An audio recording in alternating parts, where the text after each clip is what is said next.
Hey guys, first episode's here. We're gonna finally get to do this. I'm super excited for this. First, we're gonna say thank you to Nomad Milsim for sponsoring this first episode. Guys, anything you need for your milsim needs, drop by nomadmilsim.com. Check out events and obviously products you may need, from replicas to BBs to pyro to iPro. Pretty much all your kit needs are there. Alright guys, and speaking of Nomad, they sent us a goodie box. Let's see what's in here. Of course, another patch. My much needed EP mag for my Arcturus AK-47U.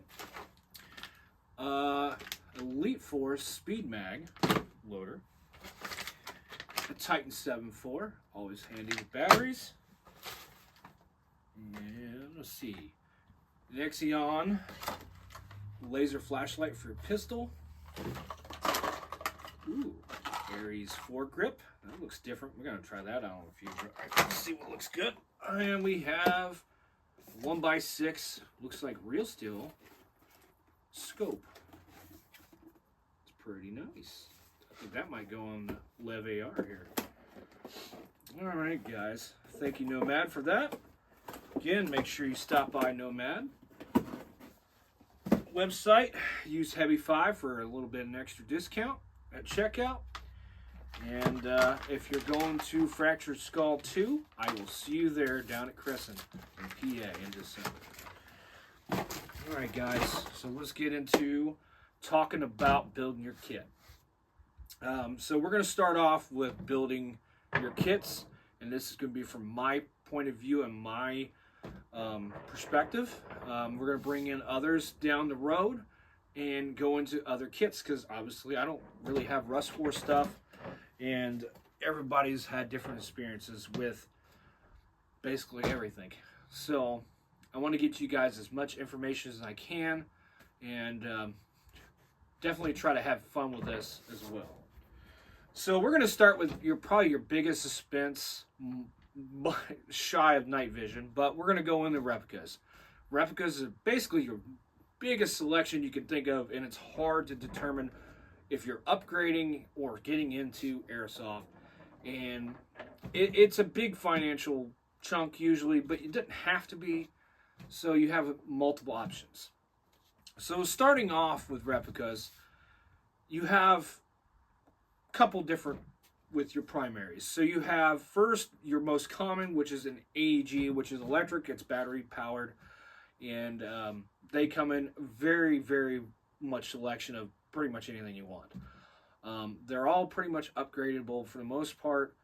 And then next you have your next becoming your more common, which would be HPA, which is running off compressed air out of a tank in a line that usually is on your back. There is some setups that are in the stock, and they're pretty much anything you can fit an engine into, which is what powers the BB going through the replica. You can pretty much make whatever you want custom. Now they're starting to come on the market now where you can buy them in complete kits, which either as a drop-in engine setup, which would be like the gearbox and AEG, so you buy one of these and you put one in, it's called a drop-in, or in some cases, some of the manufacturers this year, you can buy an HPA build complete out of the box. It's kind of new. I haven't heard too much feedback on if that's good or not. I personally do not run HPA, but the performance from HPA is awesome. It's just insane over AEGs. Obviously, you're going to be paying more for that performance up front, but most people are very happy. I personally do not like HPA. I respect the performance, and yes, it can outshoot anything I own almost. I have some that are up to par to some HPA setups. I don't like the tank in the back. I don't like the line. I don't like having air, like running out of air in the middle of an event when I can carry a battery on my chest and my admin pouch, and I'm back in the fight. Not to mention the cost of HPA currently for building, or even maybe possibly buying those HPA complete kit ups, is I can just buy 2 AEGs. So, not downing HPA, because HPA is the peak of performance. So if you want the best performance you can possibly get, and you're okay with the tank, and you're okay with the line, and you're okay with the cost, you're not going to get any better when you have a finely tuned HPA. So keep that in mind. Third, we have your gas blowbacks and your gas non-blowbacks, your gas rifles. For example, this is a non-blowback that came out this year from G&G. This is the Lev AR. And this is a lever action gas gun. Very fun to shoot. Would not really recommend personally as your first airsoft gun, but it is fun to add to your collection. It is fun to shoot, and it definitely has a lot of perks. So gas, like you get in the rifles of gas blowback, is going to be your most realistic that you can get in airsoft to real steel. So if you're using this as training, or you want to train how you fight, as I quote, you ain't going to get no more real than gas blowback. And there's lots of options. There's a lot of new ones that came out this year from a lot of different brands. And, they, feel real weight. You get that recoil. You get the breakdown that's very similar to real versions of them. So if you really want that weight, the mags are expensive. You have to obviously lube and keep your weapon clean just like you would the real ones. That's something you might want to keep in mind. Again, would not recommend that for getting into airsoft. Even if you're a real steel guy, I mean, you might, but honestly, you should try one of the other two first. Now, there is some adapters for the gas blowbacks to run HPA. So there are those options as well. But that is your big three in airsoft power sources of your replicas. So next, you're going to want to think about the wide variety of what you want to run. Now, if you're new to airsoft, you might want to look into, obviously, just your basic assault rifle platforms. So you have, your AK, you have your AR M4 platform, you have an MP5 platform, or other HK variants. So if you're getting into it, I really want to say M4 AR platform, just because there's lots that you can get. Getting your other accessories is a lot easier. It's a lot more inexpensive. Same thing with buying the replicas, or usually cost is lower. But if you prefer the AK variants or the MP5 carrots, or just any other variant, do your research. Go to local field, see if they got a shop, see if you can hold something and feel it, shoot it, or if you go play while you're out and about, ask to see someone else's replica, see how it feels. Because really, guys, it's going to be how it feels to you on length and everything. Sniper, LMG, your assault platforms, your CQB platforms, and you just got to feel what's right for you. I would say I don't recommend you going cheap. There is a lot of starter rifles. There's a lot of on-sale stuff that you will see on websites. And some stores don't necessarily keep very good products, and may not tell you or may not know much about their products.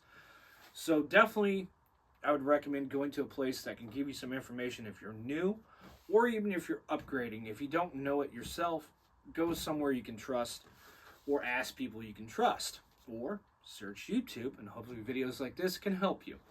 I'm not biased. I will tell you if something sucks. And like, for example, this Noveski. This thing sucked out of the box. This thing was a $400 gun that I got out of a mystery box, and I was really happy. I would have not bought this. It is very comfortable to hold. I like the aesthetics of it. But the air seal in it from the factory sucked. It didn't shoot basically CQB distances. And I have others of the same length that shoot further. I did have to upgrade this to make it a very well liked for me and well performing replica. So it was basically air seal. Some of the people don't like the gearboxes that come in it, but you know, it did me right once it got the right parts in it. So again, guys, doing your research before you spend $400 on something that you're gonna have to upgrade right away. So you're doing your research prevents that, or just asking around helps with that as well. You know, we have some low end right here. This is the KWA KO series, and that is the Eve series. Under $300, well performing, but you don't get your electronic trigger. You get your regular old school trigger with the contacts. So you got a full pull, but you do got that 2.5 gearbox that you can use indoor and out, which is kind of handy if you have both in your area like I do. And, you know, it's got all the same internals as its more expensive brother, as the Ronin. That's the T6. Both those are identical inside. So you're paying for the body, basically. But as you can see here, my son's, this is also the Eve series. Putting up next to the Ronin, very similar. Cost, a lot different. So, again, guys, preference. Do you want this body that you can't change anything on this body? It's all one piece. Again, doing your research. But if you're on a budget, you want a decent, this is a good choice. If you can afford a little bit extra and want a little bit more fancier and you can flip around products on it, there you go. Now, I don't have a sniper here. My LMGs are put up. So those are other options you got. And again, guys, really do your research, because, you know, you got, like, I carry a Featherlight M249. Depending on how you're feeding it, could be very problematic. They sell some aftermarket things to make them feed better. What we call nut sacks or the ammo boxes have been horrible with them, but aftermarket companies do make very good products for the 249. So guys, when you're looking at those, make sure you do your research on them. I can't stress that enough, because you're going to be paying a lot of money for something that might give you problems down the road.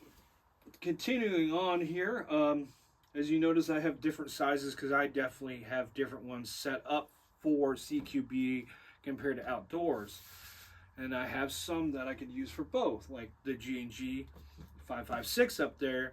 And then that's a couple models behind the current generation. And that generation, I'm not sure about the currents, but, you know, for the price, you got indoor legal field limits, but you're getting outdoor performance. Very well around replica. I really do approve of anything with G&G with their ETU systems. It seems to work very well with everything I've ever seen them put out. And that includes their LMG.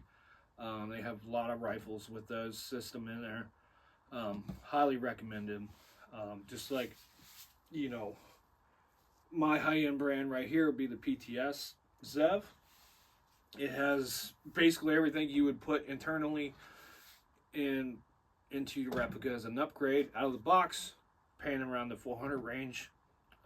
Same could be said about the Avalon series and your Crytax for AEGs. So those all are premium brands and mostly have internals that you would want to upgrade. So if you don't want that tech touch in it, or you want to upgrade yourself, you want it out of the box, you can spend a little bit more money and get something more high end. Basically already modded out of the box. Alright guys, so I could go on and on for replicas. We can go in more detail later, but when it comes down to replicas, you're going to want to know where you're going to play, what's your comfortable level of platform, and do your research, because you got to spend the money. you're going to want to make sure you're getting what you want. And that's the same thing with performance and your budget. So you put all that together and you can figure out what you can get. Well, I was running a little long, so I cut the video in half. We're going to go ahead and end it with this brand chart. And with brands that have been around for a while and have very successful models on the market. So we're going to start with A&G brands. And you can definitely look these brands up because I've owned a lot of these. PTS, G&G, KWA, Elite Force, E&L, Arturus, Crytek, Spectant Arms, VFC, Lancer, LCT. And might as well add Tokyo MRE on there, but they are kind of picky with some of their stuff. But also they are the gods of original Airsoft. Next, we're going to go with gas blowback brands. You can check out Elite Force, G&G, GHK, King Arms, PTS, Tokyo MRE, WeTech, and of course KWA. HPA brands. Ares has got some new stuff coming out. It looks interesting. Don't know anything about it, but they definitely look like they factory drop-in kits look pretty cool, and factory Airsoft replicas in whole.